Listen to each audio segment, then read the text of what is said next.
Okay, are we good? Yeah. Awesome. Opti? Are we good? Are we live? Okay, they could hear us? Awesome, okay.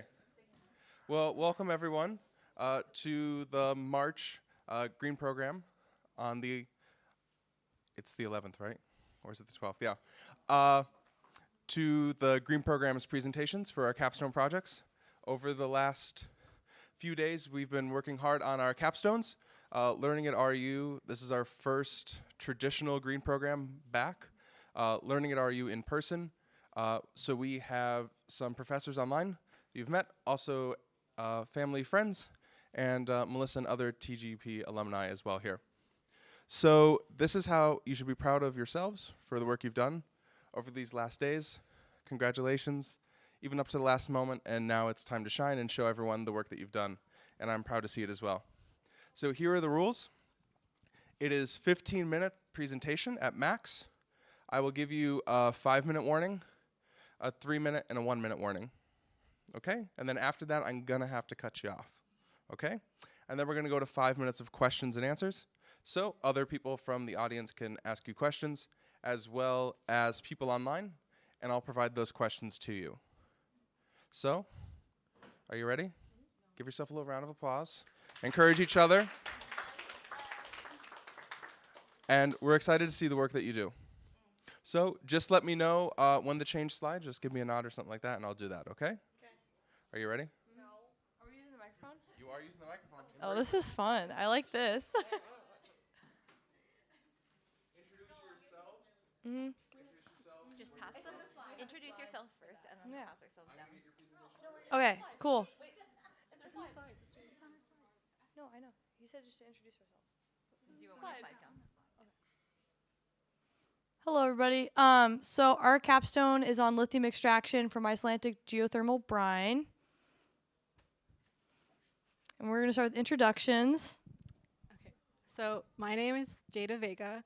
I'm a student at the University of Texas at San Antonio, majoring in geoscience and minoring in museum studies. I'm Ellie Teeple. I'm studying chemical engineering and society at McMaster University and doing a minor in sustainability. My name is Angelina Santamaria. Please call me Angie. I go to the Pennsylvania State University main campus. I'm a double major in earth sciences and policy and geography. I forgot it for a second. And a double minor in sociology and geosciences.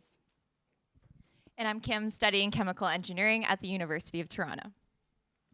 Hi, and I'm Fiona. I go to the University of Vermont, and I'm studying business analytics with a minor in environmental studies. All right, next slide. So our capstone is revolving around lithium, because lithium is an element that's very important to sustainability because it's used, it's a primary material in batteries. And so unfortunately, the mining of lithium is very destructive and unethical because it uses strip open pit mining, which is very damaging to the local environment, and as well, it's unethical because there's leaching of the toxic materials into the local water supply, which is not good for anyone that lives around it as well. And there's poor, unethical mining practices and like unfair wages. But in Iceland, the waste geothermal brine from geothermal energy production is full of lithium. And so we are proposing that we separate the lithium out of the brine before it gets re-injected back into the Earth's crust. And so in this way, there will be less waste from the geothermal energy sector and more eco-friendly lithium production. Next slide, please. So the positives from our method is there's less waste from the geothermal energy production. It saves land from the strip mining and saves water from the mining process because in our process we're able to reuse a lot of the water that we use, but in the mining process they don't do that. As well, there will just be a global increase of raw material independence from China, and more equity in race and class, and as well our process takes less time, and we are a women and queer-owned business.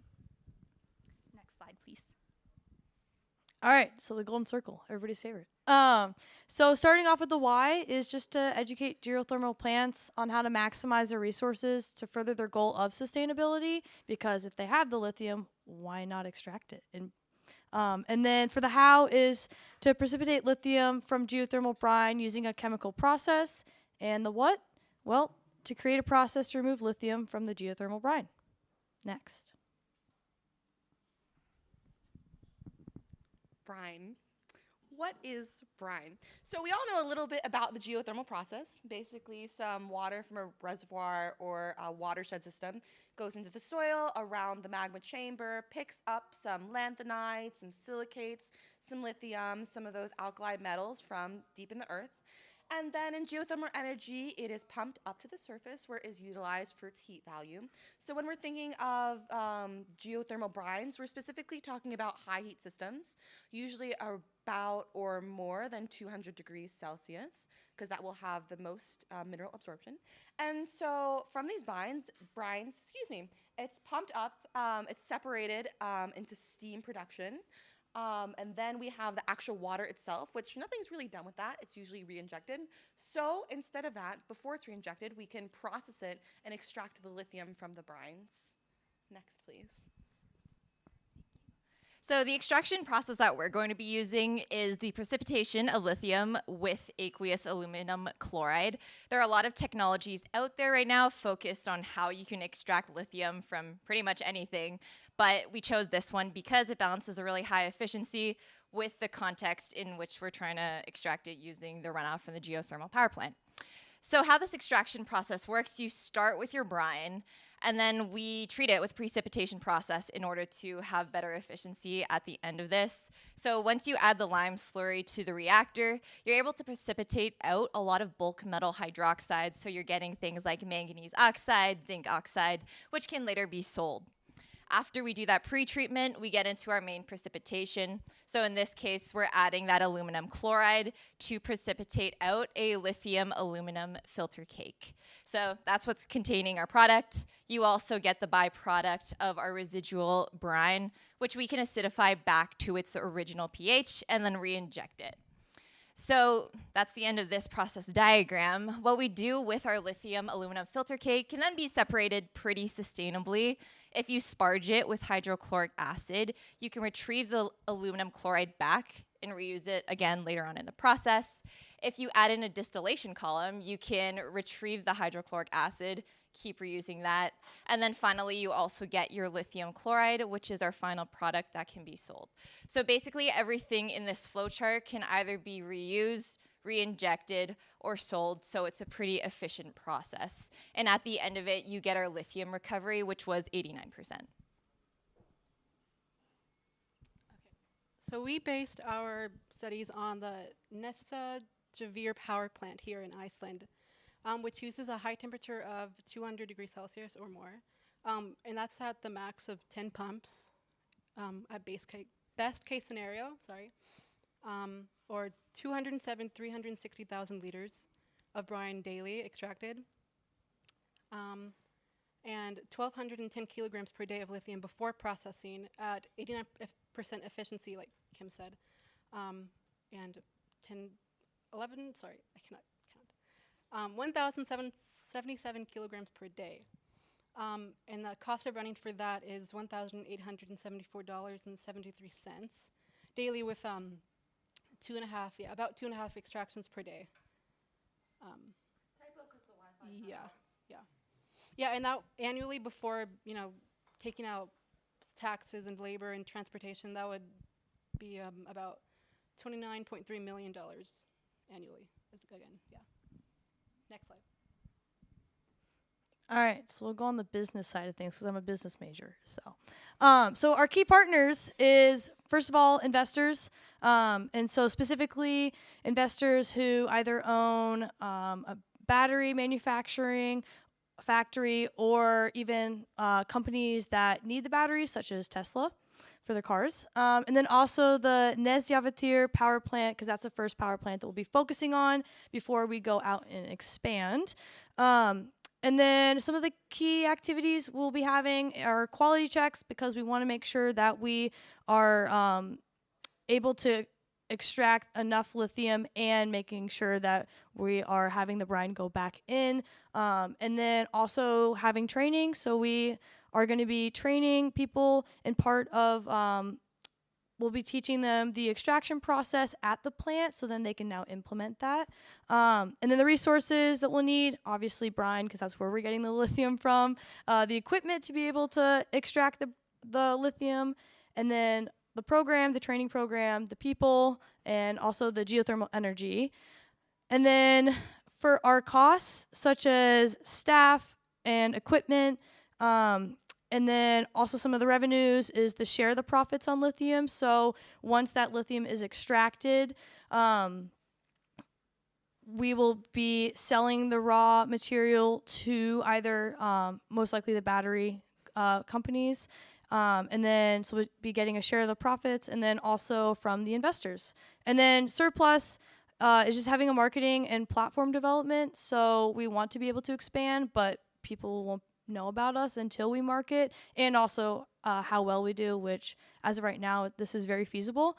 And yeah, some of the other value propositions and customer relationships, customer segments, channels. I'm not going to go over all of it just because of time, but I'm sure you all can read. Next. So for our SWOT analysis, some of the strengths that would, be a part of our plan would be far more sustainable than traditional mining methods, since, traditional mining methods are terrible for the environment. Another would be fast and easy transportation around the country of Iceland. And the last would be increased geopolitical resource independence. Contrasting our strengths, we have our weaknesses, which is little previous implementation on a large-scale industry, as well as use of lime, and lastly, more expensive than lithium mining. And then some of the opportunities is that it's potentially lucrative, so basically profitable. The demand for exporting for Iceland would be very high, and also the increased raw resource independence. And then some of the threats is the effectiveness is highly dependent and variable on local brine consumption. And then well rates, which basically means that we need to be making sure that we're getting the amount of water that we need to extract the lithium out from the brine. Yeah, next. Wrapping things up here. So going in order of numbers, because that just works the best.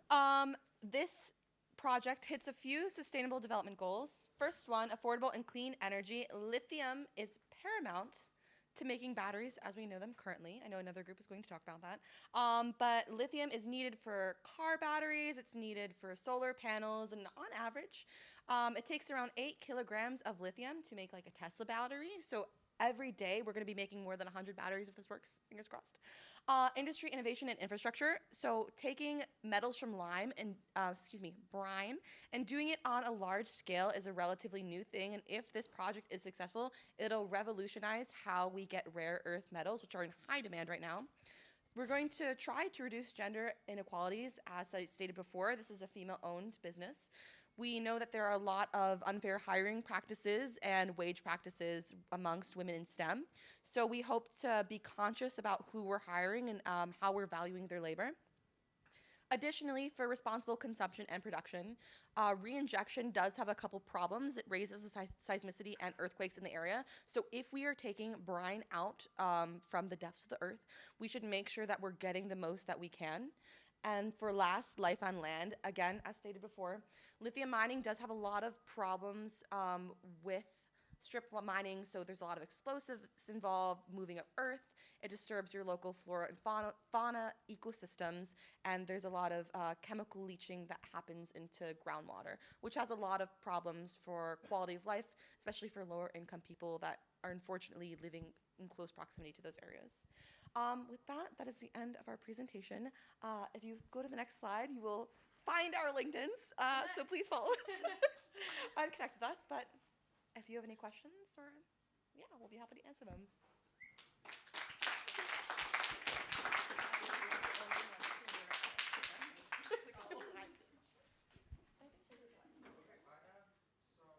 I'll give you the first question I have.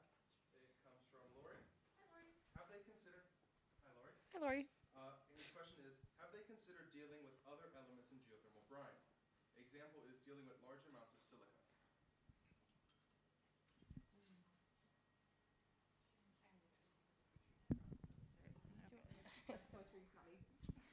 I mean, like the biggest thing here is the pre-treatment process. Like in the literature review that we base this on, like the entire purpose of the pre-treatment step is to get rid of a lot of the bulk hydroxides in place.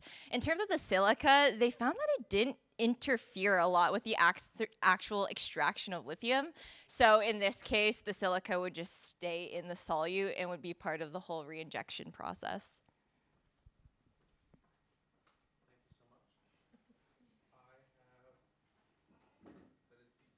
Question I have from online at the moment. And another green program person says, hello, congratulations. Thank you. Hello. Thank you. Thank you.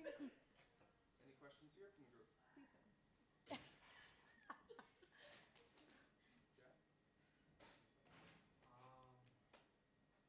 Off the top of my head, I'll think of one though. Thank you. Yes. They're trying so hard. Go for it. So obviously, like the infrastructure needed to like implement this whole system like is pretty new. So obviously, you based your case study off of a power plant that already exists. So say you did get the funding to make this happen, and like, you had your investors, and you had all the support you needed, and like some sort of amazing world. Where would you like stick the infrastructure? Like, would you have them build a whole new power plant and like stick all the extra equipment in there? Would you like, where would you find the infrastructure to like make this happen? Like, how would you propose that you add it as an addition to your building? So we would be like partnering with the Nesjavitier power plant in order to like expand on the process that they already have there. It would be like adding a separate, likely a separate building to house, like to send the brine over from where it is currently, just shoot it off into the next building to go through our process as we listed, and then can be re-injected using the same process that they have now for that. Would you be able to just repeat the question so the people online can hear? At the moment we're getting a second mic, so like we can pass it around. Okay. But, yeah. Yeah, so the question was just whether we would be building a new power plant or how we would how we would implement our solution with existing or geothermal, the infrastructure of it. I have another question from online. Okay. I'll tell it to you, you can just repeat it. Okay. Melissa says, great presentation. Thanks, Melissa. What would be the first step for you to put the idea into action? What will be the biggest challenge? Oh yeah. So if you could repeat that and answer it.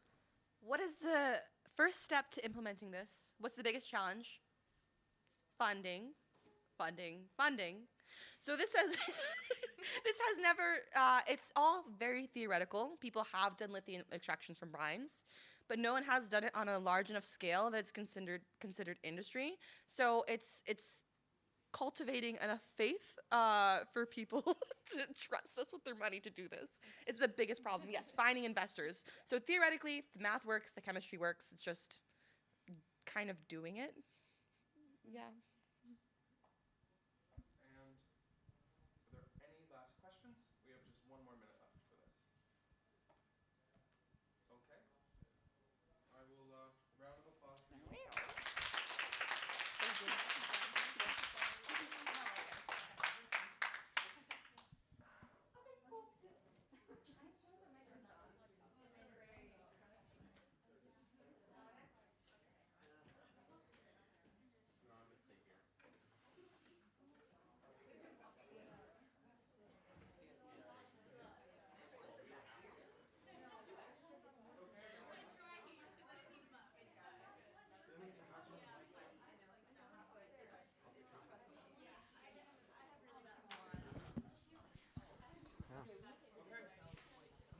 So we introduce ourselves first. 3, 2, yeah, we did it first. Yeah, we introduce ourselves first. Awesome. Introduce yourselves and who you are. Yeah. So hello everybody online, hello everybody here. We're going to be talking a little bit about composite batteries specifically for EVs. So my name is Jack Michaud. I'm a student at Virginia Tech studying electrical engineering and minoring in green engineering. Oh, my name is Jim Dyson. I am a student at UC Santa Barbara in California studying environmental studies with a minor in Chinese. Hi everyone, my name is Arushi Jadhav. I am a junior at the Pennsylvania State University studying materials science and engineering with a minor in astrobiology. Hey everyone, I am Alessandro Sardina. I'm a student at the University of Arizona studying economics and data science. Hi everyone, I'm Sungano. I also go by Sunny, and I'm a master's graduate from the University of Leicester in the UK. Awesome. So let's go to the next slide. So one of the things that we've all probably noticed throughout the years is that lithium-ion batteries has been a huge part of all the kinds of electronic devices that we have. So now we see them in all of our smartphones, we see them in all of our laptops. And so the problem isn't lithium itself, but just lithium mining and lithium recycling. So first we're going to talk about, or this is just the slide introducing that, but the next couple of slides we're going to talk about those two things specifically, talk a little bit about an alternative to that, and then how they can be implemented with EV buses in the future. So next slide. So this graph just kind of shows off how much lithium has kind of exploded in the last couple of years. Oh, okay. And so it's just showing like a little bit of the past couple of years, how much lithium has been produced, and then also what it's expected to be in the future. And you can also see that energy storage is also starting to like be introduced into the game.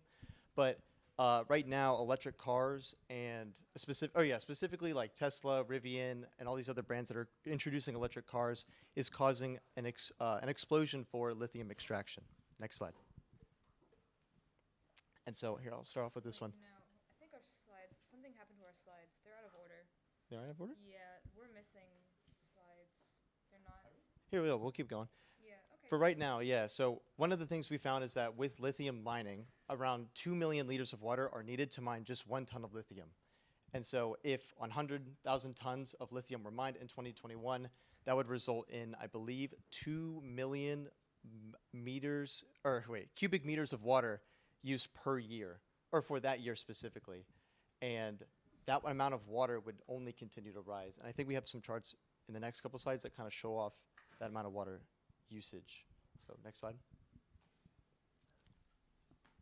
So one of the other issues that we have is the recycling of the lithium batteries themselves.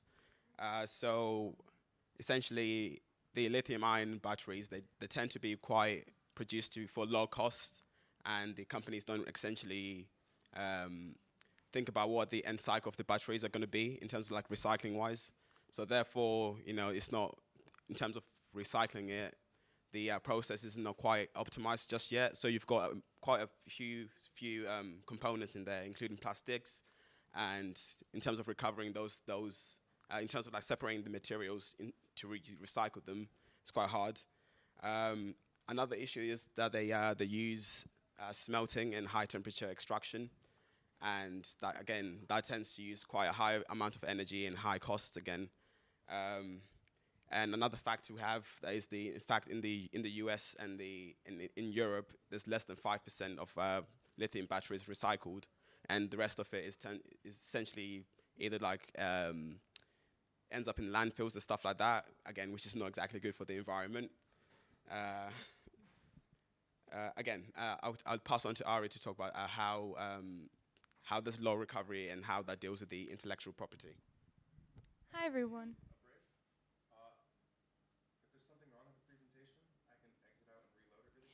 Yeah, I don't know exactly what happened. I just looked at our slides again, and it seems that we have slides missing, but the thing is that I don't know that we can restore them. It's just a couple in the beginning. We were just gonna live in the moment and do it. Okay, anyway. Thank you. Only in the green program. Absolutely. Yeah, so something that that isn't really considered when talking about recycling is really the protection of intellectual property when it comes to batteries. Say, for example, that Samsung creates a lithium-ion battery that works fantastic. You use it for 2 years, you decide to recycle your phone. And someone from a competitive company who maybe also wants to make a lithium-ion battery decides that they want to take apart your battery and look at it and see if they can, kind of take some of the components and the design of your battery and see if they can use that technology in their own batteries to create a competitive product on the lithium-ion battery market. So the idea here is that companies have a vested interest in making their batteries not recyclable, because what that means is that any person who's trained in electrochemistry can get into a battery and figure out exactly how it runs.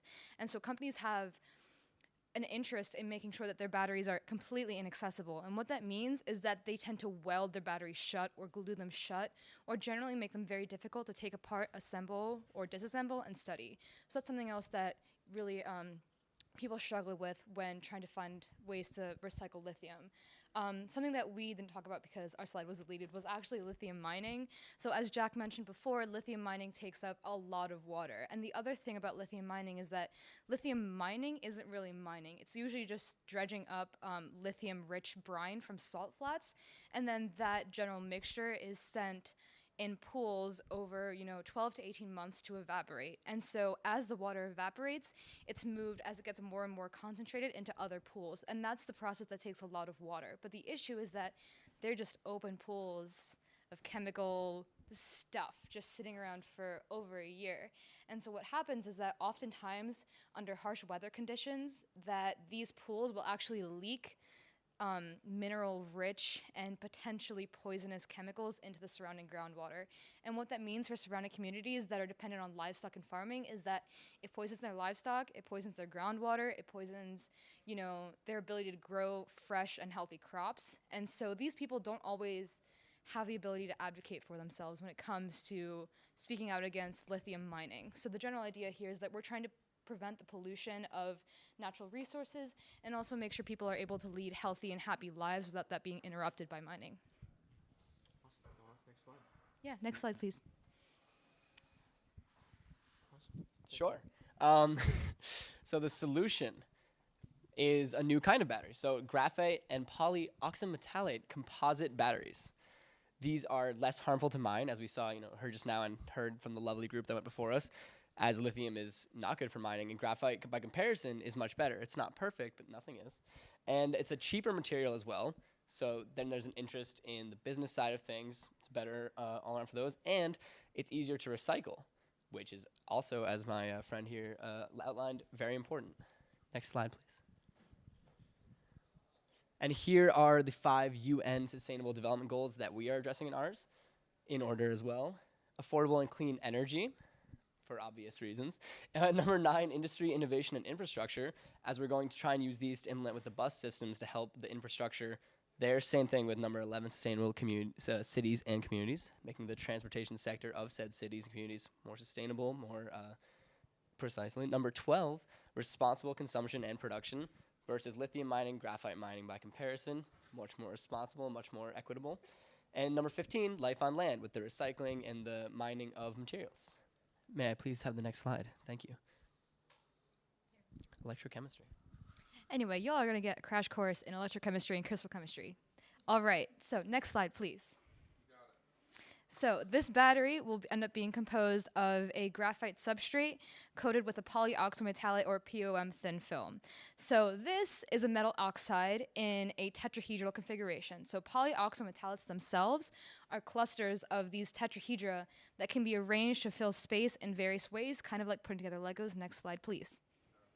So this is the orientation of Legos that I was talking about, in the sense that you can arrange these tetrahedra to do whatever you want, and they can arrange themselves in however order you want, and again, using whatever metals you would like. So these are actually arsenic oxide, I believe, and so you can see the difference between the blue and the green tetrahedra is that the green tetrahedra are actually double those of the blue, and again, you can rearrange them in different configurations to induce properties in the bulk material. So these configurations, some of the properties they can induce by their configuration include catalytic activity, so acting as catalysts. They can include a high ionic conductivity. They can include magnetism and even antiviral abilities. So this thin film material will be used to conduct a charge through our battery. So this is what's going to actually deposit the charge in our graphite substrate. Next slide, please. So this is actually the crystal structure of graphite. The individual sheets you see that aren't connected to the other sheets are graphene. So graphene is just a sheet of graphite that's 1 atom thick. 5 minutes? Okay, thank you. So carbon naturally forms 4 bonds, but here you can see that each carbon atom, which is represented by a purple sphere, only has 3 bonds. So what this basically means is that each carbon atom or each carbon bond has 4/3 of an electron instead of just 1 electron. And what that means is that this manifests in sort of a delocalized electron cloud between each sheet of graphene. And so this is how graphite is able to store charge very effectively without actually being very energetically complicated. Next slide, please. Awesome. So yeah, just like we mentioned before, so we want to talk a little bit about why. So now we've covered why or how the graphite battery would work. We're going to talk a little bit about graphite mining and why this is a better process than lithium mining, and then also talk about the recyclability. So kind of circling back a little bit. So, or wait, sorry, yeah. So that's just a speed run on this. Essentially, graphite is more abundant in the world around more than lithium, and again, in terms of production you've got way more production, and in 2021 it was recorded over 1 million tons of graphite was produced in comparison to 100,000 tons of lithium in comparison. Next slide, please. Just a comparison of stats in terms of how much production there was. As you can see, in terms of the graphite, which is on the left-hand side here, you've got way more production in terms. If you look at the what they call the units, sorry, you've got the left-hand side is in 1,000 metric tons. So therefore, China's production is 650,000 metric tons, comparison to Australia, where you've got 55,000 metric tons of lithium produced. So you can see there's a large discrepancy in terms of the metals, the resources themselves, and essentially what we're trying to get at is graphite is a better alternative to lithium. Next slide, please.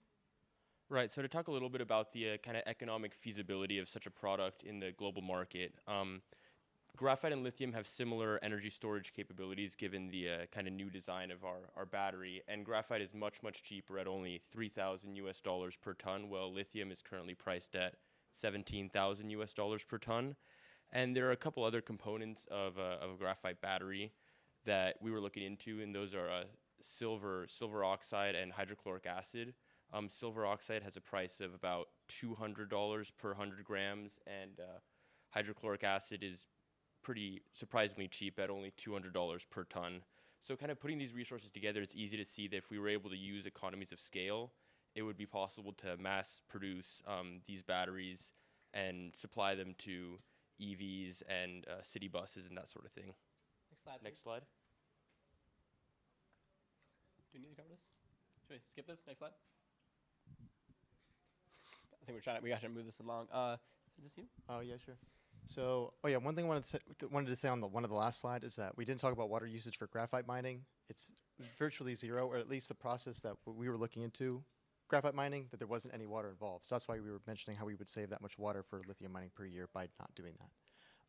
Some of the things here, so things to consider. So we didn't really talk about, charge carrier, mobility, graphite versus lithium ion. So this is just like energy density of each battery. There's a reason why lithium ion packs are typically used for batteries, just because of high energy storage for their volume or for their weight. And we haven't really done much research into graphite batteries and what that energy density would look like compared to lithium ion.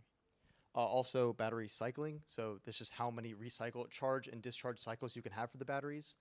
Carbon dioxide emissions for mining, per kilowatt hour for both lithium ion and graphite batteries, and then also like other components and materials that are involved for each, because they're very different. Next slide. Oh, fantastic.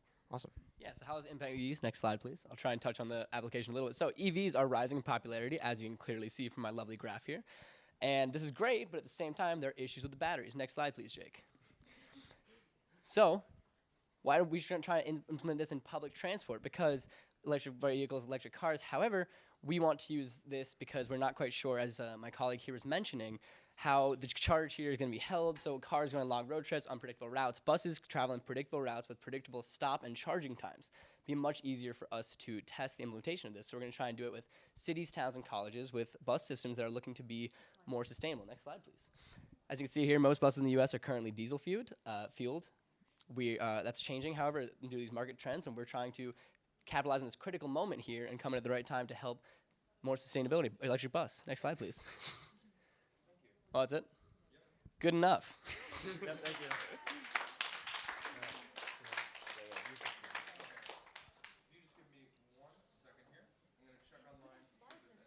Yeah. If they have questions about the business, we can answer that. There's a second half to this presentation, so I understand if there are questions. Yeah. Nat, please.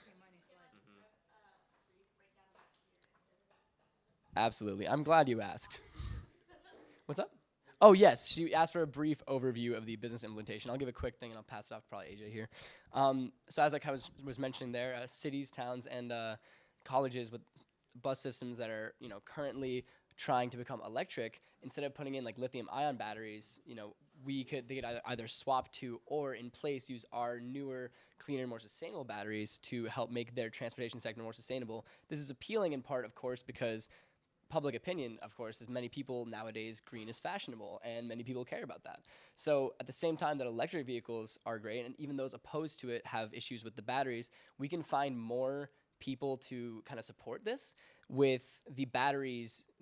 The far less life cycle negative effects make our battery more appealing, and this would make public favor higher, make everyone happier, and easier to implement in general. And now I'll pass off to AJ to second part of that. Yeah, so basically just what Jim said, this type of battery would be easy to recycle, relatively competitive price-wise, and much more eco-friendly, which of course boosts public opinion and has greater rechargeability. So looking towards city buses and that sort of thing, for the next generation of buses that they're bringing in, we think that this would be a great solution to the issues associated with lithium mining. I'd like to add one more thing to that. Go ahead. Absolutely. Just gonna add one more thing too. One other reason why we wanted to go with EV buses specifically. One of the reasons was just because we don't really know the energy density of these batteries. We don't know how long they'll last. So we're thinking like, well, with these buses, they'll be running all day in predictable routes, and then they'll also charge every night. Absolutely. Yeah, absolutely. Do you want to we'll do it in a second? And the other thing was, I actually forgot the other thing. Yeah, so the fact that our batteries are actually made of graphite, which is a carbon-based source, obviously means that at the end of the day, even if the batteries kind of suck, they are recyclable. You can separate them in a very easy chemical process that would just involve hydrolysis. So, and it's just at the end of the day, at least at the end of the life cycle, it's much more recyclable, and it actually has potential to be used in other applications after it's been used as an electric battery. So it does have value every step of the way. Yes, sir. If you want to repeat it, this is from Melissa Lee. She goes, what are some of the ethical considerations that you've come across for this idea? And she adds, great job in improvising with the slide challenge. Thank you very much. So some of the ethical concerns that we've come across, actually, I feel like AJ, you would be happy to answer this question. Well, all I was hoping to add to how she was going to answer the question is one of the biggest ethical concerns in sourcing large amounts of graphite for a new product is that graphite is heavily mined in China, and we're all well aware of the human rights abuses and the kind of worker abuses that could be taking place there, as well as lack of concern for the environment. So even though graphite mining is in theory a much cleaner process than lithium mining, having it be currently taking place in China definitely raises some concerns. I don't know if you want to add something to that. Yeah. This one comes from Lori at RU. I'm going to repeat the question after I finish. Are there examples of these composite batteries in practice? Hi, so the question was, are there examples of these composite batteries in practice? And the answer is actually yes. So there has been some research by Samsung using actually kind of spheres of graphite in their batteries. And it's still obviously very much in the test phase, but it does show good promise. There is significant research actually using graphite in the anodes of lithium-ion batteries instead of actually just the full battery itself. So there is something to be said about the potential for graphite to be used in batteries, if not in this exact configuration, then in many other applications. Are there any other questions from the group? Okay. Well, thank you for your time. Give them a round of applause. Thank you for having us. Thank you. Thank you, everyone. Oh my god, I just lost 10 years of my life. Yeah, you. I'll hand it off to whoever's next. Good luck.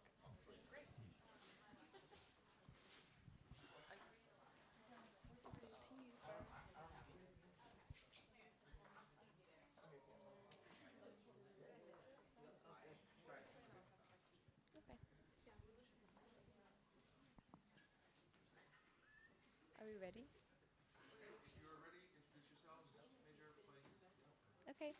So good afternoon, everyone. I'm Delian Colón Burgos. I am from Calle, Puerto Rico, and I am a meteorology major at Penn State University. Hi, I'm Isabel Jernigan. I'm from South Carolina. I'm also a meteorology major at Penn State. Hi, I'm Corbin Houston from Chicago. I graduated in 2018 from Environmental Studies program at Bates College. I'm now just a working professional. Hi, I'm Holly Wilburn. I study political science at Virginia Commonwealth University, and I'm from Virginia. And today we're going to be presenting our capstone project and titled START, which stands for Student Training and Advocacy for the Renewable Energy Transition, and it's a youth-focused program. Next slide. Yeah, so we're going to start by our motivation and how we came about our idea, then go into the golden circle model through the why, what, and how. And then for how specifically, we were going to go into the business canvas model. And then we will introduce our the first idea we have and where we want to implement it first. So it's like our case study. And then moving forward, it's looking at the sustainability goals and how our project introduces a greater good. So our motivation came from the gap where there's not a lot of renewable education for lower income families and underrepresented communities. And so we wanted to bridge that gap and give them opportunities to learn about this. Next slide. So kind of bouncing off of that, our why is that we want to give students in underrepresented communities the chance to have an impact on the renewable energy transition, as underrepresented communities and communities of lower socioeconomic status are usually more vulnerable in the chance of climate change and natural disasters. So we want to give them the resources they need to fight back with this and be more energy independent from larger energy corporations. And we are slowly running out of time to do this, so we want to be able to train the next generation as soon as we can. Next slide. Our sustainability complex, it starts with the global. Helping lower income and underrepresented communities helps the greater good because they make up a large portion of the population, and they can make a large impact on the energy transition and the mitigation of climate change. On a more local level, communities that have more access to renewable energy will be better off in the long run, as it is less expensive in the long run, and it will be better for their health and the health of their environment. And on a more individual and family level, families that are more aware of renewable energy technologies and have that that kind of basis, or that like base education to implement solar or wind energy in their lives, will be better off and be more independent of large corporations. Next slide. So our idea is basically to create an extracurricular program for high school students with a focus on equity and access, because like we mentioned before, marginalized communities don't often have access to renewable technologies or just learning about them. And as they are most impacted by it, it's really important for them to be involved. So it's going to be a year-long course like any high school class, I guess.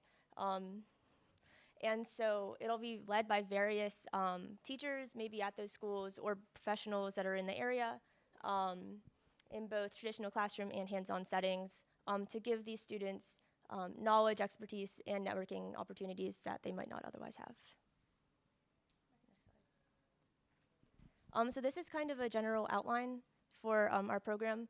So it's going to start off in the fall because it's a high school class. And this is going to be just classroom learning so they can kind of build a background and just understanding, I guess.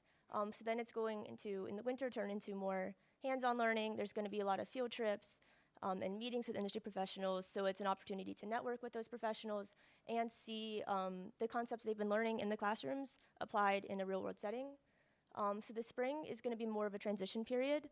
It's going to wrap up the training with renewable energy, so that would be like any classes or any field trips. And then it's going to turn into more project planning because the students will work in groups on these projects.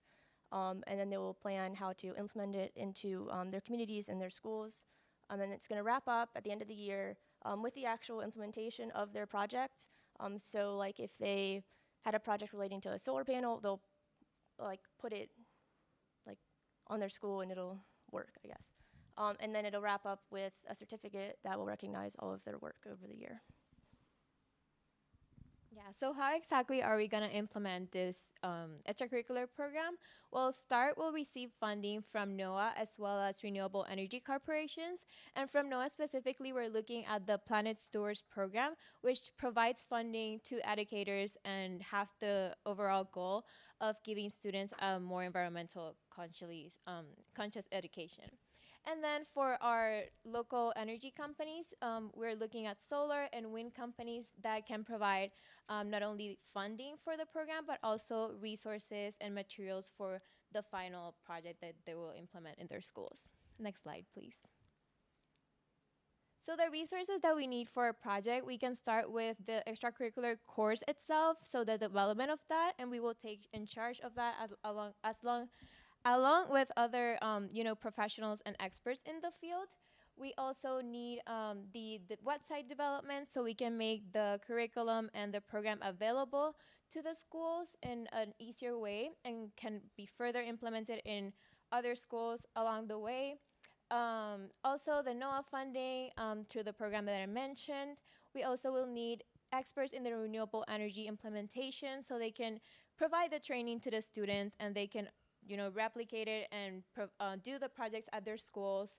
And also we need the teachers and to be on board with the program so they can serve as a guide of the module and sponsors of the program as well. And schools administrators need to be on board as well so they can provide support and to the program itself and also motivate the students to get involved.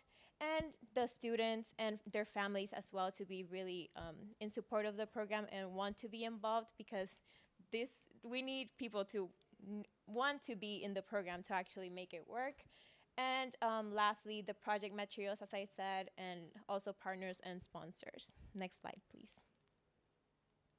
So here are identified stakeholders, starting with community volunteers. So they will help with specifically community development, and also implementing the projects.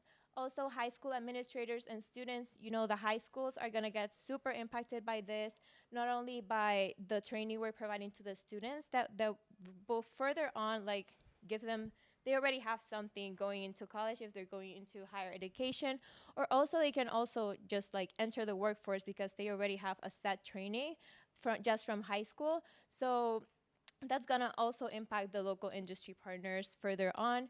For the local hardware stores, they will provide, hopefully, they will provide the materials for the project at the end, and as well as the local industry partners, and they will both benefit from the school project at the long run because since the project will be implemented in the community itself, the economic development that will provide will impact both of those sectors at the long run.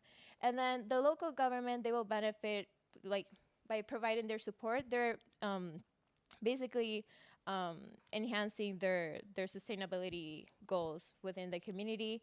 And overall, we will have impacted a lot of sectors in the community by this project.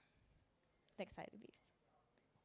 Okay, for our financials and cost, since we will basically the funds we have within the program, we will basically use them for the materials for the project, also in facilitating the learning, the networking sessions, and any operational needs from the module. For cost structure, since we want to do it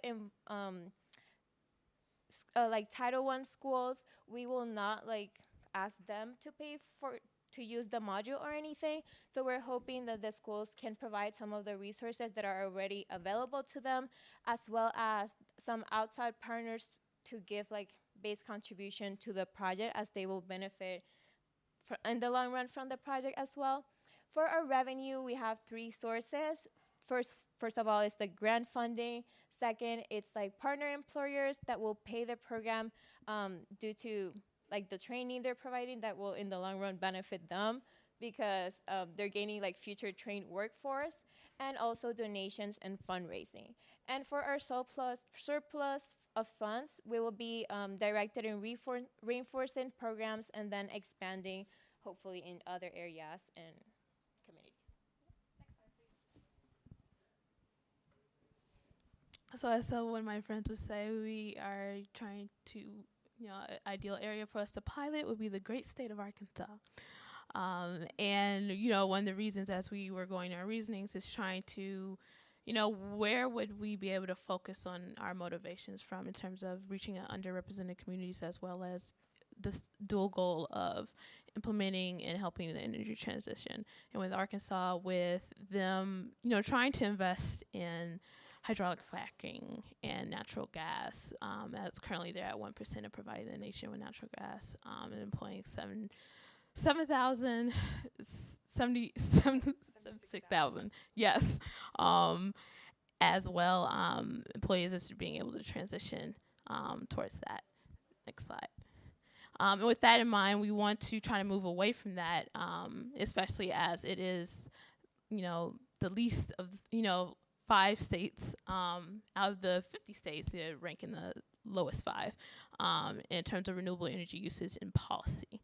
High potential for renewable energy, as they have potential to install 9,200 megawatts of wind power, and they currently have 800 megawatts. And students in need, in every county in Arkansas, at least 60% of schools are Title I, if not 100%, or around 80, as well as solar power being the largest renewable use in Arkansas, and it has a positive reputation and can be implemented.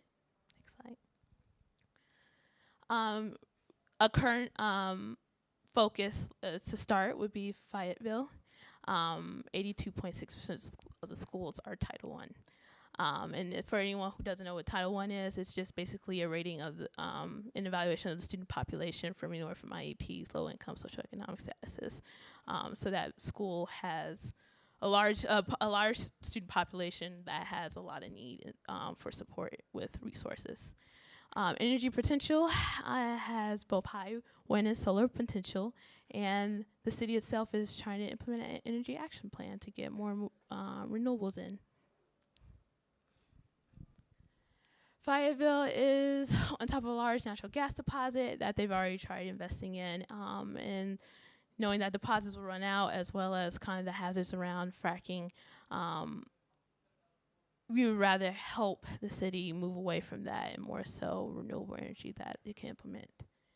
And possible industry partners would be SunPro and LM Wind Power, which are in the state of Arkansas, as Arkansas has 1 wind turbine so far in the entire state. So developing that, and to diversify energy sources to community concerns like energy needs, as well as city's electric scooter program that apparently has had recent controversy. And so really we want the students to be aware of this, as well as helping them be aware and getting the skills to implement these projects to address their needs. Next slide, please. So in terms of applied sustainable development goals, we have several that we tied in with our project. So the first one, quality education, because we are focusing on Title I schools where students might not always have access to this type of learning, we are giving them quality education. We also tied in gender equality and reduced inequalities, because our program is open to all students, including women and students from marginalized backgrounds. And since we are incorporating renewable energies into communities, we are tying in the affordable and clean energy, as well as the sustainable cities and communities goals. And when the students are able to incorporate their own unique perspectives in their projects based on problems they see in their communities, that leads to the industry, innovation, and infrastructure goal. And then because they are able to get a foot in the door for industry based on their networking with a lot of professionals, that is the decent work and economic growth goal. And then just in general, because we're focusing on renewable technologies, that is helping mitigate climate change.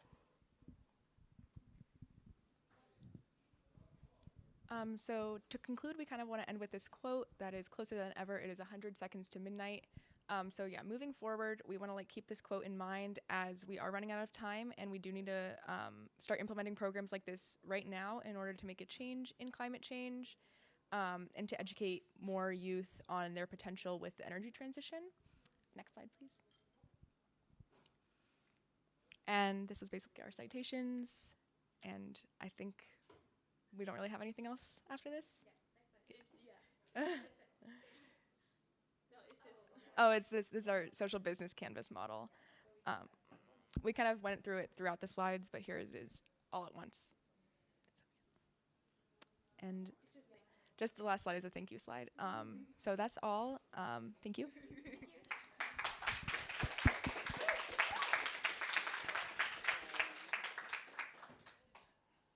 Any questions?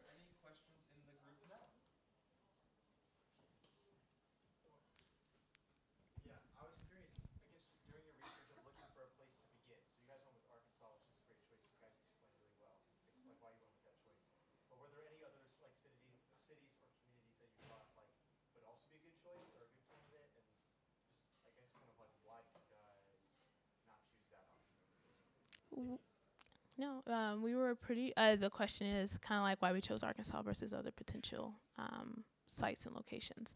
And so, really, this is something that we will hope would, if implemented and grow, because honestly, any city has populations where they're not being serviced by the energy grid, or not well, versus other parts of the cities for a variety of reasons, as well as historical marginalization of certain communities. And so we were kind of trying to look at states where it was just like bad in the sense of policy-wise. Certain states that, kind of in this anti-climate change movement or action are just putting very little effort into it, as well as focusing on just populations that have been historically disadvantaged out of systems like this, as well as incentives, not being able to get any of the funding or anything else to help focus on that without having certain parameters. And so it really is just like Arkansas would just be a great place to start. And really, we would hope this would expand in other locations where there's a lot of states that still need to up their incentives as well as their programming and implementation of renewable energy.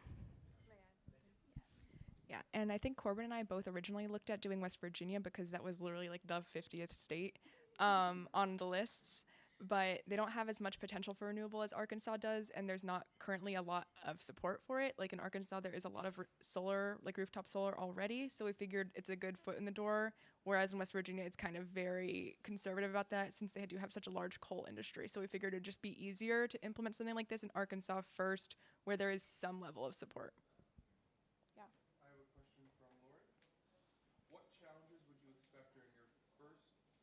During the first pilot project, what challenges would you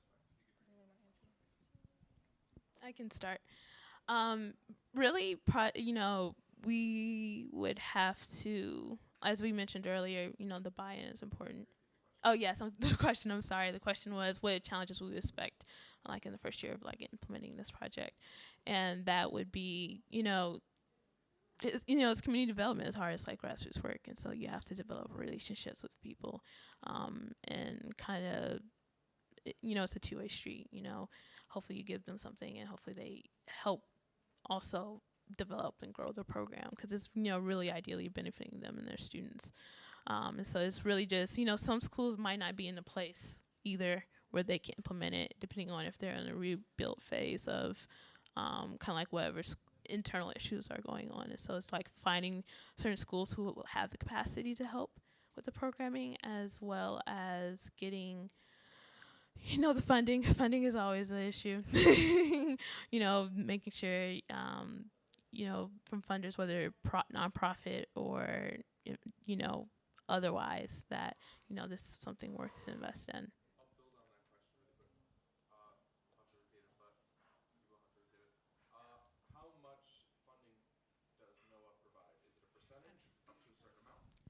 We looked at a different program where they implemented solar panels in a school in Colorado, and they provided $5,000.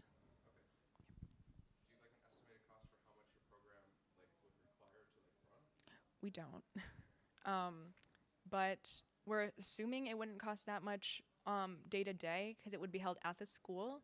So we wouldn't have to pay for a location, and hopefully a teacher would be the sponsor for the program.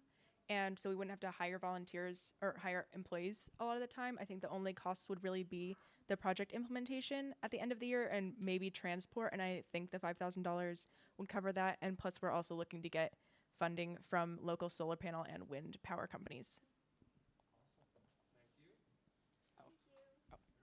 We had one more question. Oh, yeah. So I guess one of the questions I have for you is like really regarding like your teachers. So a lot of states in the South like really struggle with finding teachers who are willing to go the extra step, and generally like states in the South really struggle with giving their students quality public education. And a lot of your model is like based on teachers kind of like stepping up and like offering to sponsor your program or volunteer for your program. And so how do you plan to address these issues you might have with teachers saying like, no, like I'm already like I'm way in too deep with the classes I teach already, or I feel that I'm already underpaid, or I feel I'm already overworked. Like how do you plan to address these kind of systemic issues within the education system to really get the most out of your program? You got it. I think that's a good question, like a great question. Yeah, I come from a school that like, oh, the question is, how would I like deal with teachers that like already work too much, or like what strategy will we use to get the teachers involved? And yeah, that's a great question. So I think it would be good to get like a stipend for the teachers. I know that would be a little difficult, but I hope like just like explaining to them how this will help the students in the long run and help the community as well would be enough. But I know probably a stipend would be a good idea to provide the teachers and get them involved. Just to add on to that a little bit, so this isn't exactly answer your question, but something we definitely considered was trying to maintain consistency across different schools and different school districts. So we would try to create as much of a backbone for the project as possible. So even if some teachers are not quite as motivated, the students still get similar benefits at different schools. And we don't have a specific school in mind yet. We were just looking at the Fayetteville area. So we would need to propose the program either to the school board in the county or a specific school. And I think that way we could be able to weed out areas in which there weren't teachers or there are teachers that don't want to do it. And we could kind of narrow down on a school that does have the teachers and the resources necessary to implement the program.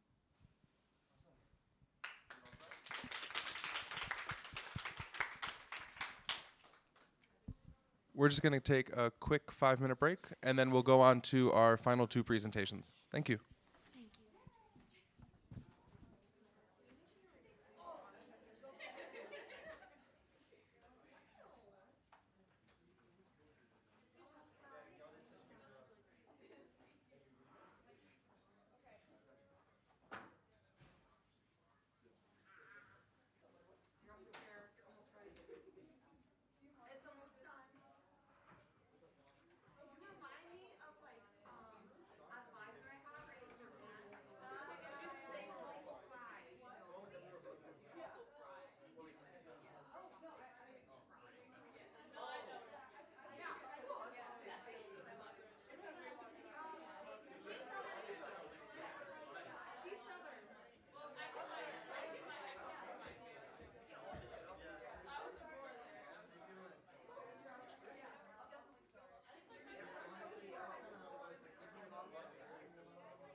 Hello?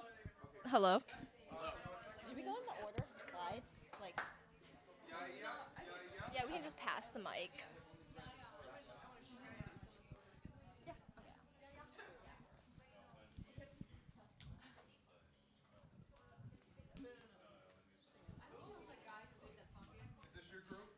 Yeah. Okay, ready? Just let me know. Let me know when. And we're back. Hi, everyone. My name is Susie. I'm from Sioux City, Iowa. I go to Buena Vista University. I'm an environmental science major with a minor in computer science. Hi, my name's Liz Trader, and I'm a master's student at University of Central Florida. I'm studying computer engineering with a certificate in sustainable and resilient energy systems. Hi, I'm Bailey Martin. I am from Sarasota, Florida. I received a degree in civil engineering from the University of Central Florida, and now I work as a civil engineer in Chicago, Illinois. Hi, I'm Christine. I'm a junior at Virginia Tech studying industrial and systems engineering. Next slide.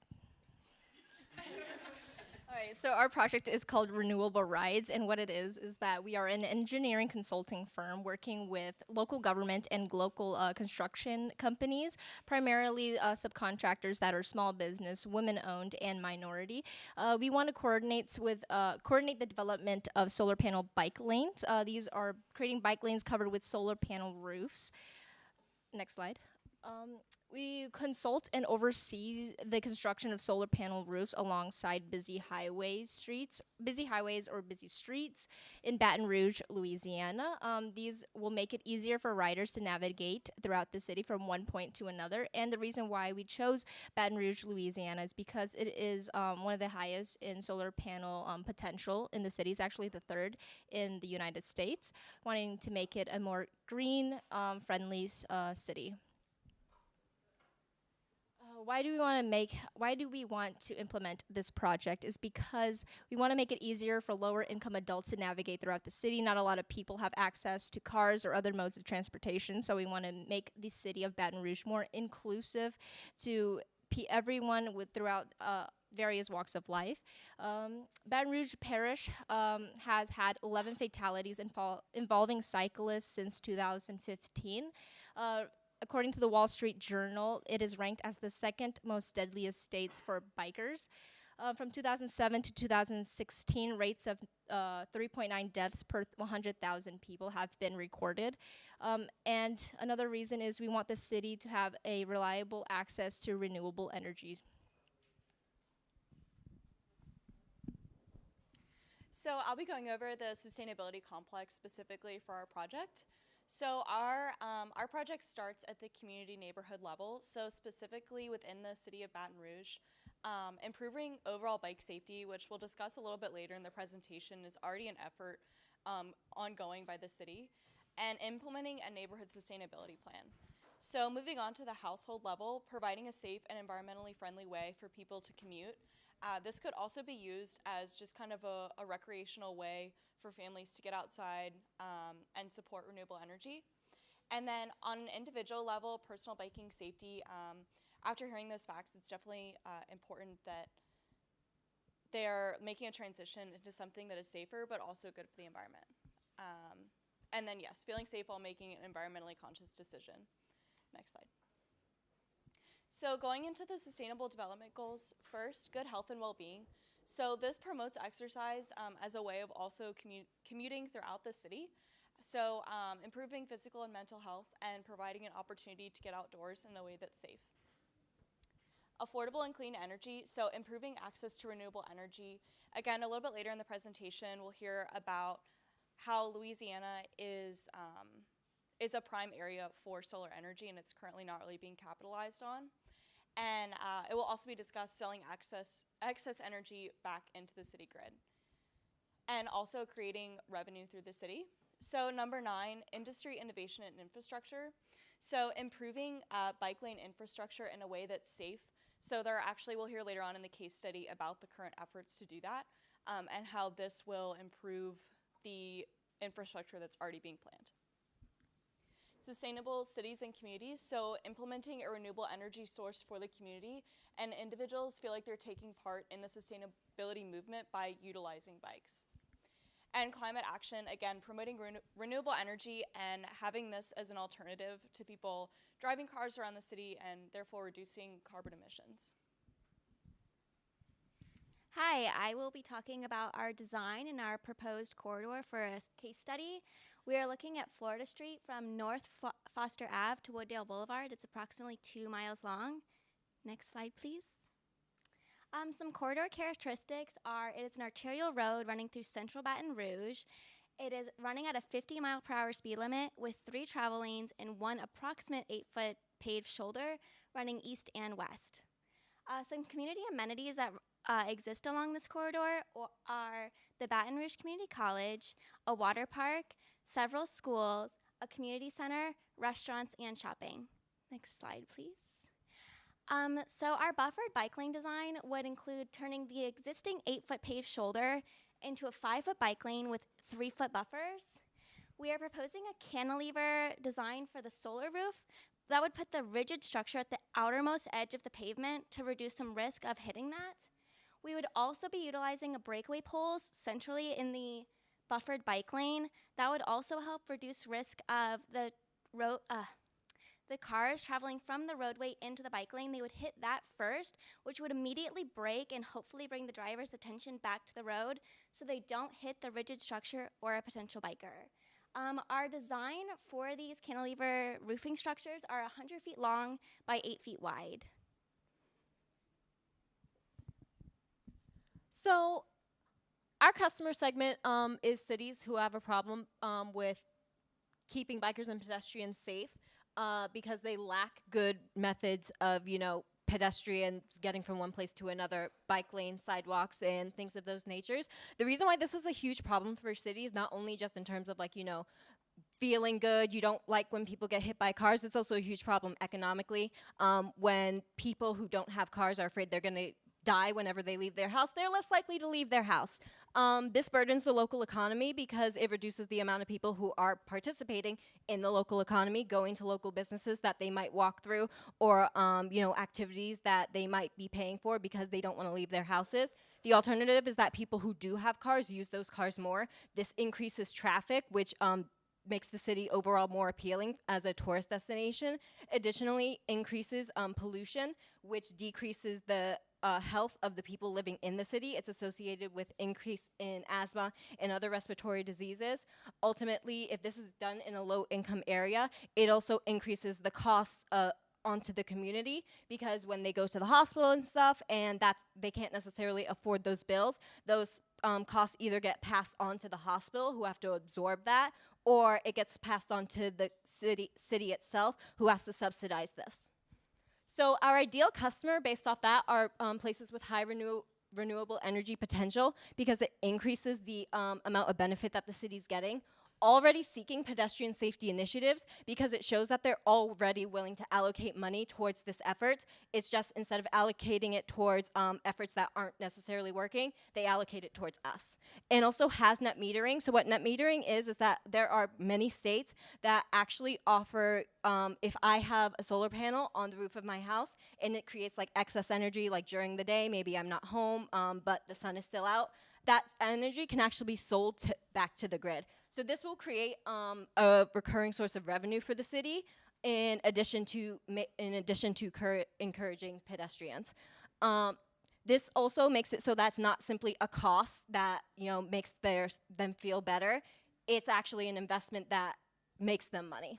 And also has a high pedestrian rate, because if you don't have any pedestrians, then you don't necessarily want to invest in protecting pedestrians. So we've identified multiple cities that we feel will help us scale because they fit these characteristics. Specifically, we have Springfield, Missouri, Albuquerque, New Mexico, Lafayette, Louisiana, and Oklahoma City, Oklahoma, so that we can start to scale after our first venture in Baton Rouge. And so our costs, due to the fact that we're a managing firm and not the ones actually doing the construction, our cost is mainly labor. Customer acquisition, so going out to these governments and basically getting bids and selling them on our idea. Having people reach out to the local construction companies. Legal, making sure that, you know, all of our contracts and stuff are covered. Accounting, normal business stuff. We estimate about $100,000 per job. Each job is going to cost the city about $2.7 million when you take into account that this is a 2-mile stretch, the cost of the solar panels, and the cost of contracting these construction companies. We looked up and we determined that 10% is a competitive price for us to get our foot in the door, which would give us $270,000 of revenue per job. That would be reinvested into our next job, but still leave us with $170,000 profit per job. And if we can get 5 in a year, then that's $1.35 million in revenue per year. So some of the drawbacks we've talked about while researching this was the fact that capitalism and human greed exist in the world, and so through the implementation of this project, there will be a high initial cost, and because of that, not a lot of people or government are going to be wanting to spend around a little over $2 million to invest in bike lanes. Another issue is what Bailey has gone over in depth is the issue with the clear zone. However, we have addressed this issue that we believe that we'll mitigate this issue by implementing the breakaway poles.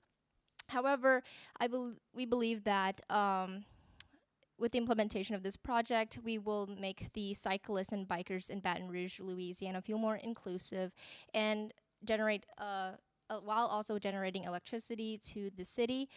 All in all, this will be a really good idea. Yeah, sources. Yes.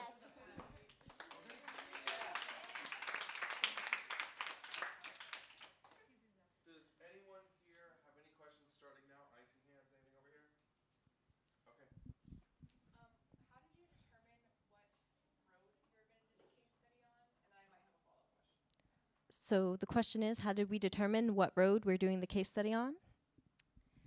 So Florida Street is an arterial road, which means it's highly traveled within an urban area. So there was, like I detailed, the businesses, the community park, the schools, the water park, and the community college. So that is a highly trafficked area. And if you don't have a car, you're not going to be able to get there very safely. And there's currently no existing bike lane. So you'd have to use that 8-foot shoulder. And we just felt like this specific 2-mile stretch had so much that pedestrians would want to go to. It would be a great pilot project to convince the local government, please utilize our company, put these in, encourage pedestrians to access these things in a more ethically sustainable way. And then my follow-up question is, did you look at the actual solar potential of that road? Well, the whole city as a whole has solar potential, so it's not so much on the road. There's no like trees that would block the solar panels. It's pretty barren, to be honest, which to me wouldn't make me want to ride a bike. So yeah, it should be a-okay to use solar panels along that corridor. Yes.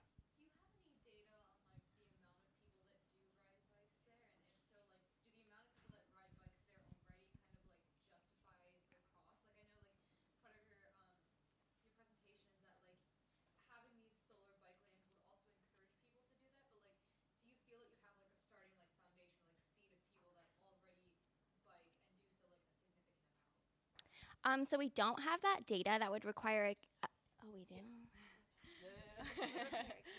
We do.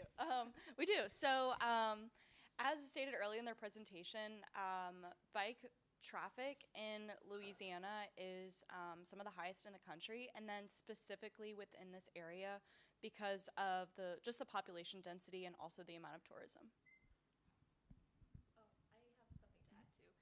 I believe in Baton Rouge, Louisiana, the city councilor that was present there, he was an avid biker, and he would always encourage biking culture in the area as well. Unfortunately, he was struck by a car while biking, so this project is an homage to him.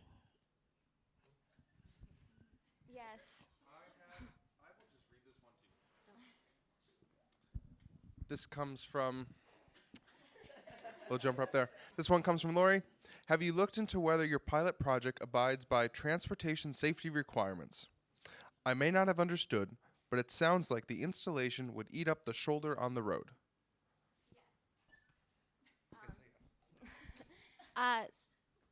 Yes, so it would destroy their clear zone, not destroy it, but it would take away their clear zone, which is there for if someone drives off the road to recover. So that's why we proposed those breakaway poles, so that would bring their attention back. Like, they would have to go over the 8 feet into the shoulder to realize that they are distracted and not on the road anymore. So as soon as they hit that pole, it would hopefully bring their attention back to correct themselves back into the lane. And we decided on breakaway poles because it would literally just break away. It wouldn't destroy the structure. It would cause very little damage to their car. And yeah, bring their attention back to the road and get them back on track. But you shouldn't be driving distracted anyways.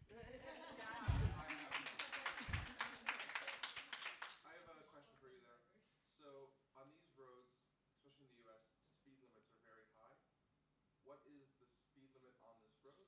And are there things that you could implement to make it even safer for bikers, even if your full project didn't get developed? The road is currently operating at 50 miles an hour, which is not an attractive passerby speed on a bike. It's the dead speed. Yeah, yes. Without our project, you could implement the shoulders into buffered bike lanes anyways. You wouldn't necessarily need the solar panels to create a buffered bike lane. You could have in-road rumble strips within that buffered bike lane to bring their attention back. You could reduce the speed, but that causes that you have to go through many government meetings and community meetings to get that speed reduced because not everyone wants to go slower. Does that answer your question? I think you'd have almost the same amount. You'd have probably less than if you'd have less meetings if you lowered the speed limit than if you wanted to build a whole new structure and energy supply on the side of the road. Yeah.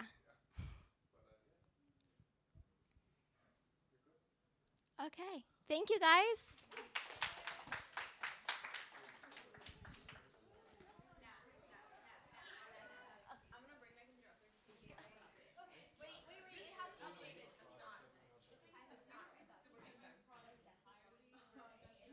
Jake, refresh it. I will grab it.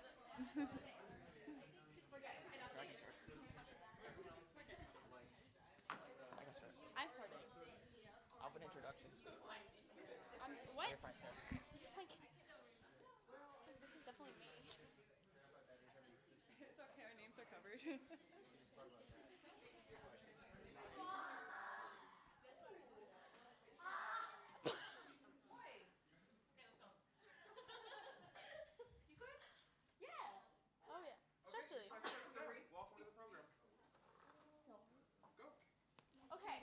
So our project is called this.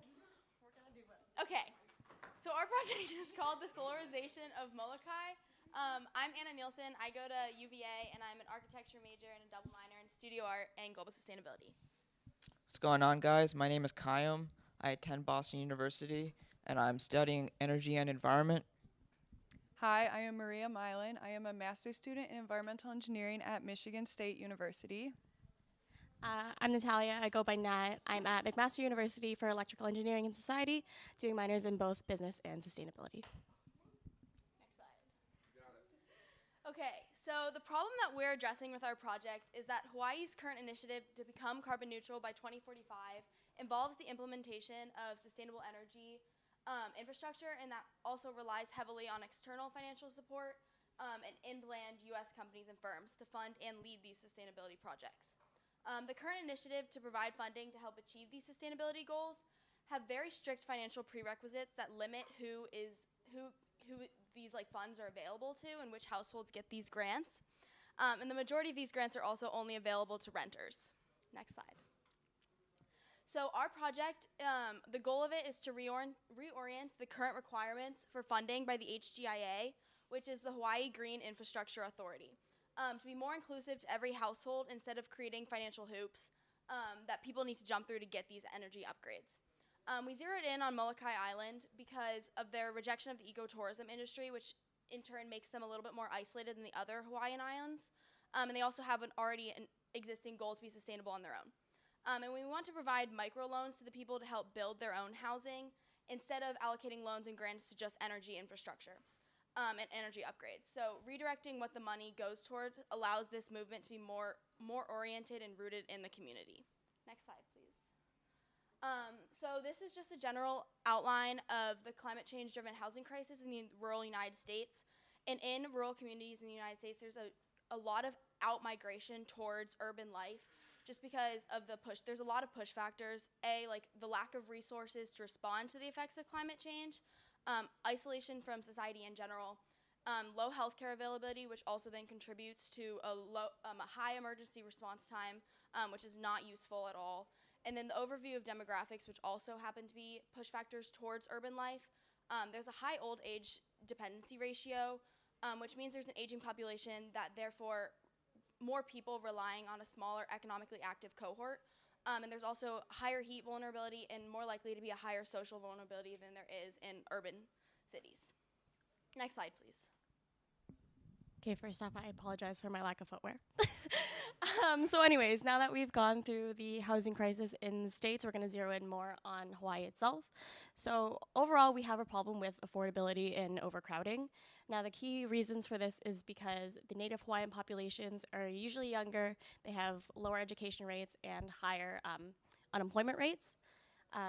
Thirdly, we know that there's a difference in the needs for Native housing in Hawaii than there are in the other states. And finally, that's blocked off, never mind. We also have a large influx of people taking advantage of the low mortgage rates in Malachi, Hawaii. So as a result, we have the existence of cost-burdened households.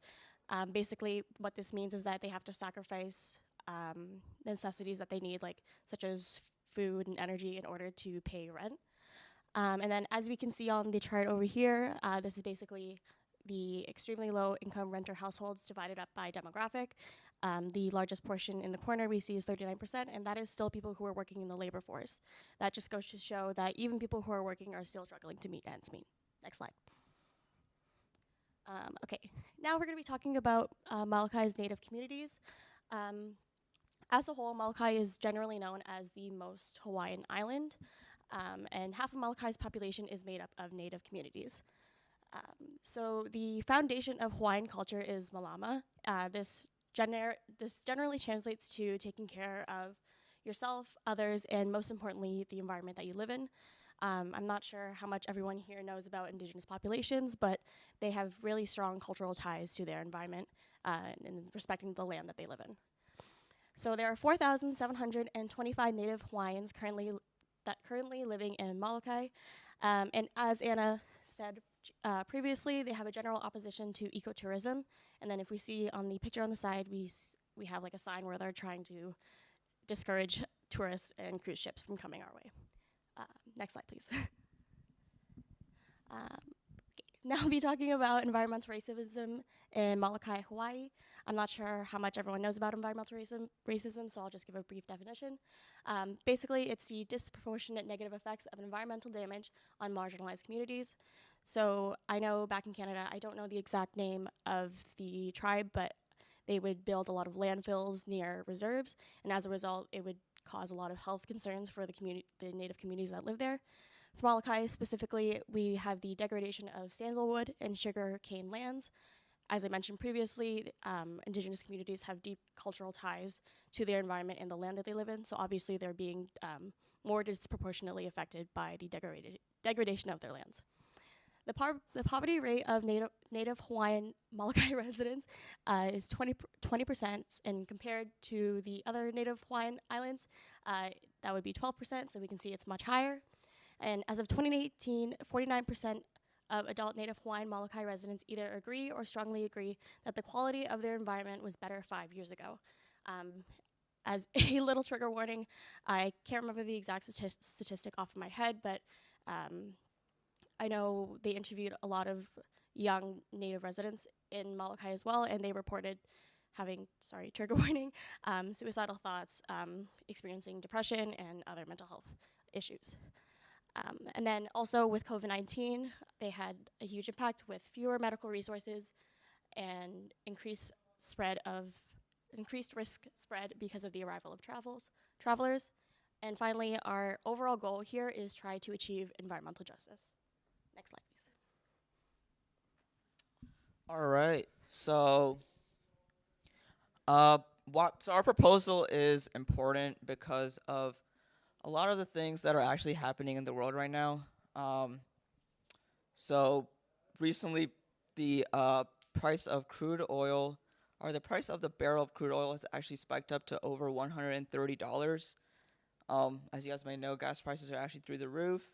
And so these price shocks impact a lot of the places that we might live in, but they're actually more exacerbated in areas such as Hawaii because they're so isolated, and because of their lack of fossil fuel resources, so natural resources, and just other things that are happening in the world, such as supply chain issues, and other things I don't want to get into to talk about. But it's imperative that Hawaii transitions to a self-sufficient, energy-independent society through renewable energy to mitigate the risks of all these geopolitical conflicts and the volatile energy markets. Next slide, please, Jake. All right, so Hawaii is actually the most petroleum-dependent state. When you live in the middle of the ocean, you might need to have your petroleum imported, which really sucks. And so Malachi does remain dependent on expensive and environmentally damaging fossil fuels, expensive especially because they are imported. So even though residents don't consume as much electricity in Hawaii, they still have very high electrical costs. They use an average of 325 kilowatt hours of electricity in their home every month. But they pay 37 cents per kilowatt hour, which is very high considering that the US average in 2018 and even now is about 13 cents. So that is a 65% difference. And their monthly bill was about $121 for electricity. So next slide. And this just shows you some sources of electricity. It is 61.3% petroleum. That is not good. This is for Hawaii overall. And you see that you do have a stack in the corner of renewable energy, but it's nothing compared to 61.3%. Okay, next. So yeah, okay. So how are we gonna finance this proposal? So we talked for quite a bit of time, and we decided to move on with the progressive financing method that considers empowering the rural masses as well as increasing household savings. So we decided to go with microfinancing institutions, or MFIs. So basically, these loans are given out, and they're paid with given out for a span of 6 to 12 months, and they're paid off on a weekly basis. And why MFIs are so amazing and so great is because they take into the economic interest of quality, and they also carry a lot of the financial risk. 5 minutes. Okay, yeah, I'll move on here. Next slide.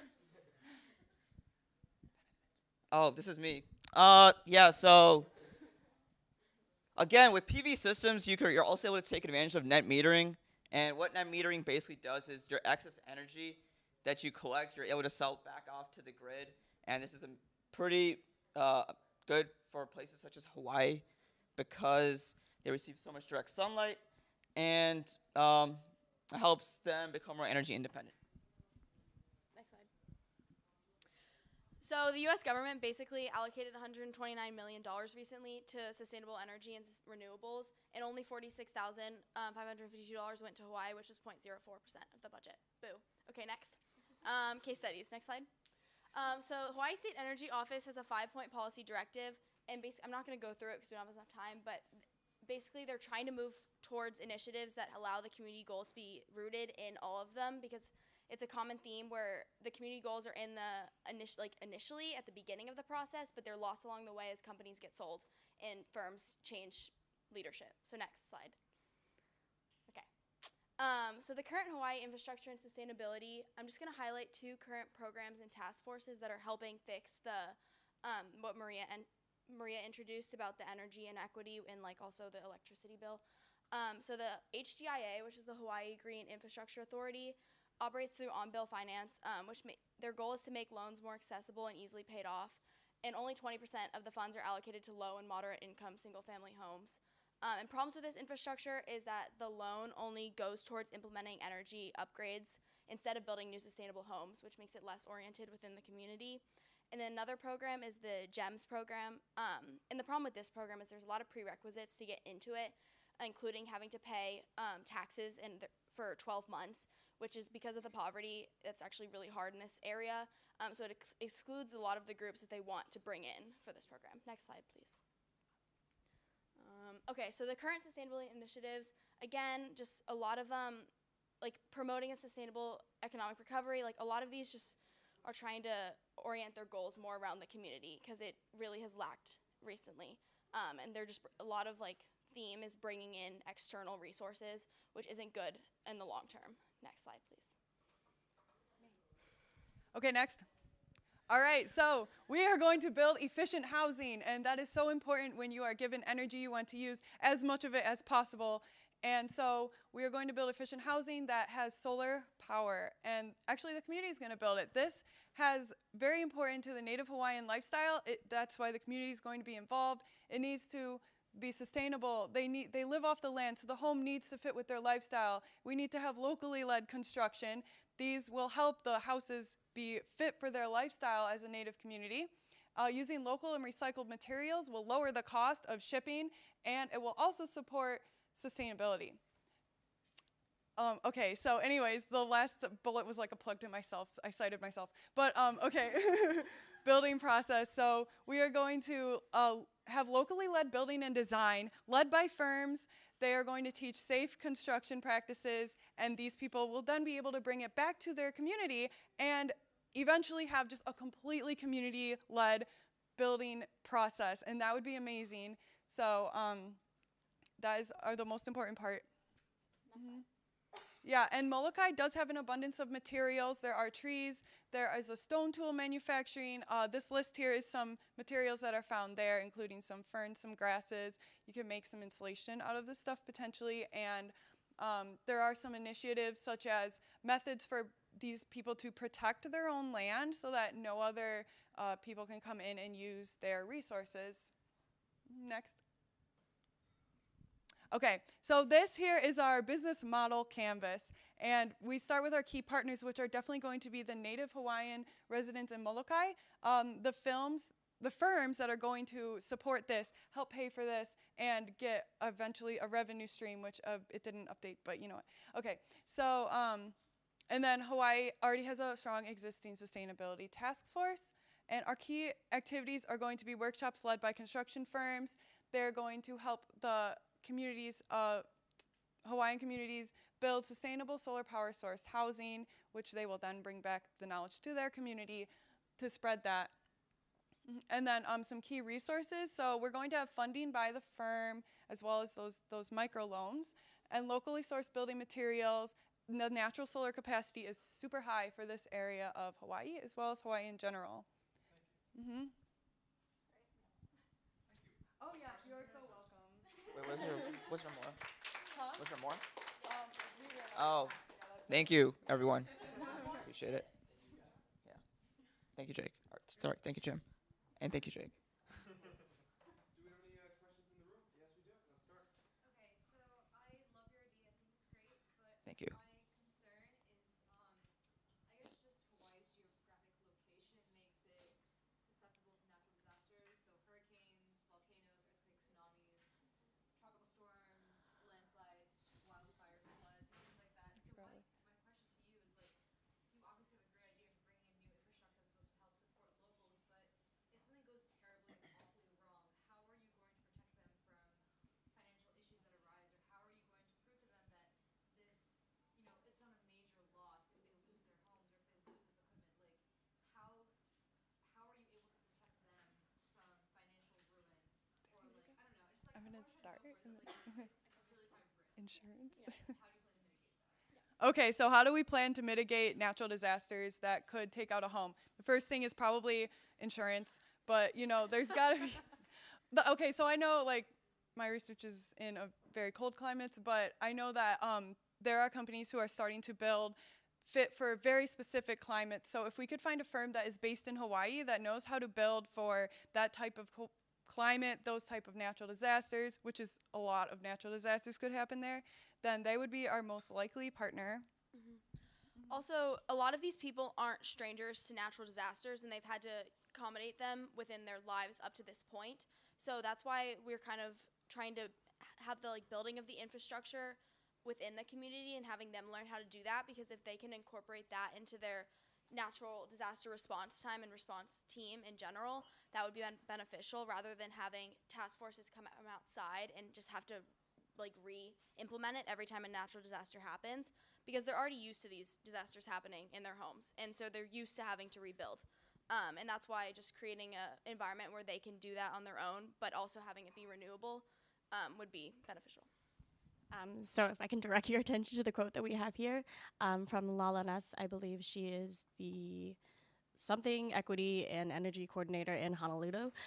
Basically, she's saying that communities are their own experts. They know what they need, and they know how to care for each other and themselves. One thing that really came up that was coming up when we were trying to brainstorm a potential project was that there was a huge lack of using the resource of indigenous knowledge. So as Anna said, these people have been here for years and years and years, and they've been managing to do well before colonialism. There we go. And then there's such a thing as, I believe, obviously as a society, we're moving more towards sustainable development when it comes to building houses. It's more of a question of, should we tear down everything we have right now and build new, or should we fix whatever we have right now? So like building houses higher up, including divots and stuff for rainwater to be passed away, and yeah. Hope that answers your question. Oh, yeah. You ready for it? Yeah, we are. Okay, awesome. How do you, so this is a community that really is set in, how you've explained it, like being independent almost. Mm-hmm. How do you see your ability to come there with this idea, with this outside idea, and actually like implement it there? How are you going to do that on the community level? Where's your support? Okay, so the question was generally as how do we plan on working with the community, because they are relatively set in their ways. Again, the biggest thing is that we have the right people in the right places with an actual platform, and they're actually being listened to. Again, this quote, communities are their own experts. Time and time again throughout history, we know that indigenous communities have been suffering because they have not been at the root of their decisions. Also, I think we can propose that the long-term benefits of them learning how to do it themselves right now, while involving a little, like the firms, even if they don't want that, like the long-term benefits of being able to be on their own without any more external like interference would outweigh them not liking it immediately. But also it really goes down to taking already the policies that exist and reorienting them and changing them rather than starting anew, which would make them already a little bit more comfortable, because there were like past case studies of lawsuits because firms were sold to new external people and they dropped the like sustainability program. So it really just goes down to making sure we're talking with community leaders, as opposed to giving them a secondary voice. That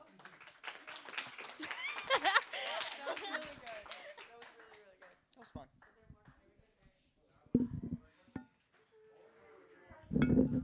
Hold on. You know what? I'll let you ask your question. What's your question, Jeff? Well, I really love the idea of net metering and being able to like. Yeah. Jack, the presentation. I'm just kidding. Wait, what's your Great job. Thank you, Jack. So I love the idea of like installing solar panels and like net metering where you can actually like offload your energy to the grid and save money that way. Sure. So I was just kind of curious, like, do you have an idea of how much money you'd be saving by implementing that for a given house? So you really don't save like a whole. Okay, yeah. So you don't. What was the question? Basically, like the cost benefits of net metering, right? Yeah. Sure, right. Yeah. Okay. I mean, you're not saving a whole lot. The thing about net metering is that yes, you can give power back to the grid, and yes, you save money, but it's actually for times when, say, it's raining, you have that energy in storage for you to be able to use to power your home. So it's a storage capacity, and you also excess energy can also be sold back to the grid. So it's up to the residential owner. Yeah. Thank you. Yeah.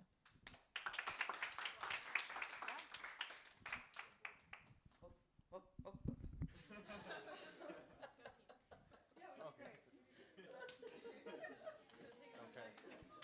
Okay, everyone. Give yourself a round of applause. Because everyone loves hearing their names. Thank you. If you'd let me talk. Okay. Oh. Yeah, go Iceland. Awesome. So congratulations, everyone. That really, all 5 presentations are over now. Thank you to everyone online. They're over now. We're done. Yeah. So thank you to everyone that participated for each of your groups, your great ideas, and I'm proud of where each of you have come from along the program and what you've learned. And you should all clap for yourself one more time.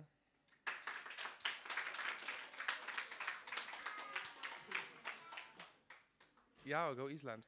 And yeah, so congratulations, everyone. And I'm so excited to see what your futures have for you and what else we have in this program, because it's not over yet. So, yeah, we got a test.